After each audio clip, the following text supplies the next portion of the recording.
Something smells good, baby. Whoa!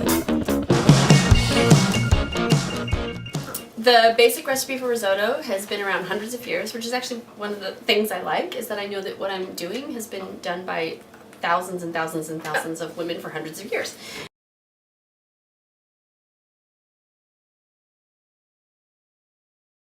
Alright, so on the lobster, underneath, at the base of the body, where the tail and the body meet, you'll see these are all the little legs there, legs here, sorry, and these little fins. Here, the smallest pair, you can tell which sex the lobster is. The soft ones are the female, and the hard ones are the male. That's what she said.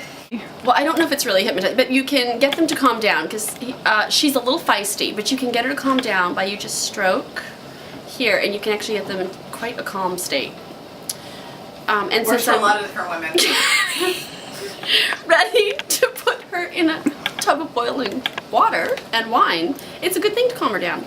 Well, this is when you know they're done. They're bright red. Right in there. And I'll show you how to clean a lobster. This is how you throw one in. He says put head first. It's a small brain and he's not going to be in there for long, so it's okay. Not that smart. Not that smart. Not unlike our friend Sarah Palin. You pinch the tail to get that right off, and then you pull here, and you can get the piece right off. When it's a Maine shrimp, they're so small and succulent, you don't have to devein them, but you do devein a larger shrimp. Do again, pinch the tail, pull the body, all nice and clean. Okay, to clean a lobster, hold the lobster by the body, snap off the claws, like so, and then you're going to take the body, twist the tail like that. If you don't hold on to the body firmly enough, you're going to end up with a lot of stuff there that you don't want to see. Ew. Thank you. So, legs. Though I'm told this is not ladylike. Oh dear. You suck out the juice if you like so. That's what she said. That's... I'm not going to do the whole thing. Cleaning out a tail. If you want to turn this into a planter, see these are the pennies on the bottom of the tail, you just try to get the meat out without breaking your tail, and I don't do that. So I just put my little finger right there, and you give it a little push, and there comes out all of that tail meat. And actually, we're going to do that there. And then to clean it, you pull back like this. These are the eggs right there, so you're going to pull those out. This is the vein. It's not really a vein. I don't have to tell you what it is. And you pull that out, and you don't need to devein the front. It's actually fine. This, you're just going to want to pull off anything that looks icky. You don't want it. All that. Body meat. The body meat is what sells for the most. So most people actually don't bother eating it, but it's the sweetest meat. You put your thumb inside the cavity, you hold onto it pretty tightly. Holding onto it tightly, especially up around the head, is important so that it's not really, really disgusting. So you put your thumb in and give a good twist and pull like that, and you get the body meat out. And then you put your thumbs like this, cradle it like that, and just crack it open. And this is all beautiful meat. It sells for far more per pound than your tail or claws ever would.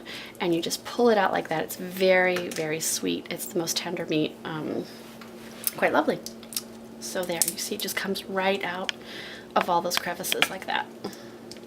But again, most people don't bother taking the time to do this, and that's because they're crazy. There you go. And it's not that bad. I mean, that wasn't that much work. You do want to take a minute and check the meat though, because it's very easy to get some cartilage in there, and that's unpleasant.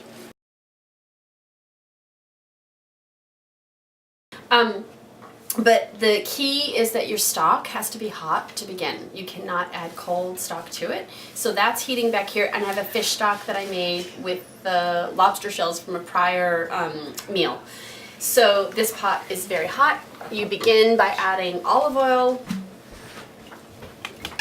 like so, and I use more onions than anyone else in every single meal I make. So you're going to saute these down for a few minutes. You're not going to brown them, but they're going to get nice and soft and wilted. Garlic, I use more garlic than anybody else, and as long as everybody's eating the garlic, it doesn't matter. It's socially acceptable. So I love the planers. because otherwise I was chopping all my garlic, and this is just the coolest thing ever. The garlic is so fine that it's going to burn really easily, so you also don't put it in for too long. It's going to only be in here for a minute, maybe 2, before you add the rice. And you can smell the garlic immediately. Just ask the peanut gallery. Yep. Yummy! Yep. Woo! Arborio rice comes from Italy, and though it looks like white rice, it is different. It actually has a much higher fiber content than brown rice. So though you look at this meal and you think that it is not good for you because it's a big bowl of white rice, it's really, really healthy because no one in America gets enough fiber, and it will make you a happier, healthier person if you do. Harris says it makes you poop. Makes you poop? So I tend to do 1 cup of risotto per lobster for the lobster risotto. And you just add it to this mixture of onions and garlic, and you let it toast up for no more than a minute. The smell is really pretty fabulous. And then when that is working, I'm going to turn that up a bit. You then... Now I'm going to use the really bad wine for this. Okay. What you then do is after the rice has had a moment to toast up in the olive oil, garlic, and onion, you then deglaze your pan with white wine. I probably use way too much. I'm sure I use too much wine in everything. There's never... No such Exactly. thing. There's no such thing as too much wine. So what you do is you just cool the whole pan down. The rice is going to absorb the wine. So every recipe that you ever see for making risotto tells you that you have to stir it in a figure 8.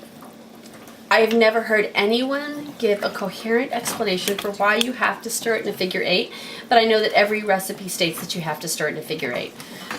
All risottos start the same way. You do sauteing your onions, adding some garlic, adding the risotto, deglazing with the wine. Once the wine is absorbed, you begin adding stock. Typically, it's a chicken stock. Because this is a lobster risotto, I'm using fish stock. I actually made the stock with lobster shells and shrimp carcasses, so it's the same thing. But then I make it in advance so I don't have to delay the risotto by 3 hours to make the stock. And I freeze it. It freezes beautifully, but you'll want to concentrate it more than you think you want to for the flavor to be good. So anyway, beside what stock you're using, this is exactly the same process for every risotto. And then at any point at the very end, you can choose what you're going to add. So I also do artichoke and caper and lemon risotto, or I do a wild mushroom risotto, which is really, really good. You can add meat. My girlfriend Jamie does tomatoes and sausage. It's fabulous. But so with the lobster, I don't compete with other flavors, and so I just do just the lobster meat and the cheese at the end and the parsley. So when all the liquid is absorbed, you'll see there's no liquid pooled at the bottom. I should point out that at the bottom of this pan, you're wondering what that pattern is. It's because my Le Creuset is about 70 years old. I bought it at a yard sale when I was 17, and I use it every day. So it's really, really ratty, but it's still functioning Le Creuset. And I can't imagine not using it every day. You scoop in. They say only 1 scoop at a time. In the beginning, I start with 2 scoops because it's in the place where it can. Remember, your liquid always has to be hot. And then you keep doing, again, they recommend a figure 8. No one knows why it's a figure 8, but since the recipe's about 700 years old, who's going to argue with that? So at the end, risotto takes 22 minutes from the time you begin to add the liquid, but you can also taste it to feel that it is ready to go. When it is just about done, which this is, it's plumped up nicely, you add the lobster, that. You add the shrimp, a last scoop of stock, throw in last if you're worried about it, and you start stirring. You don't add the shrimp or anything if you're doing a mushroom risotto or an artichoke risotto. You don't add it until the end because it just becomes tough if it's cooked that long. You want to saute it and bring it to its perfection before you add it at the end, and then you're melding them together rather than trying to cook them together, which doesn't work as well. When the risotto is done, the rice rice is what you call al dente. So it's kind of creamy and squishy, but not quite like squishy and really, really mushy. So it's called al dente. So at the very end, it's done. You add your parsley. You add your Parmesan. A couple cups is good.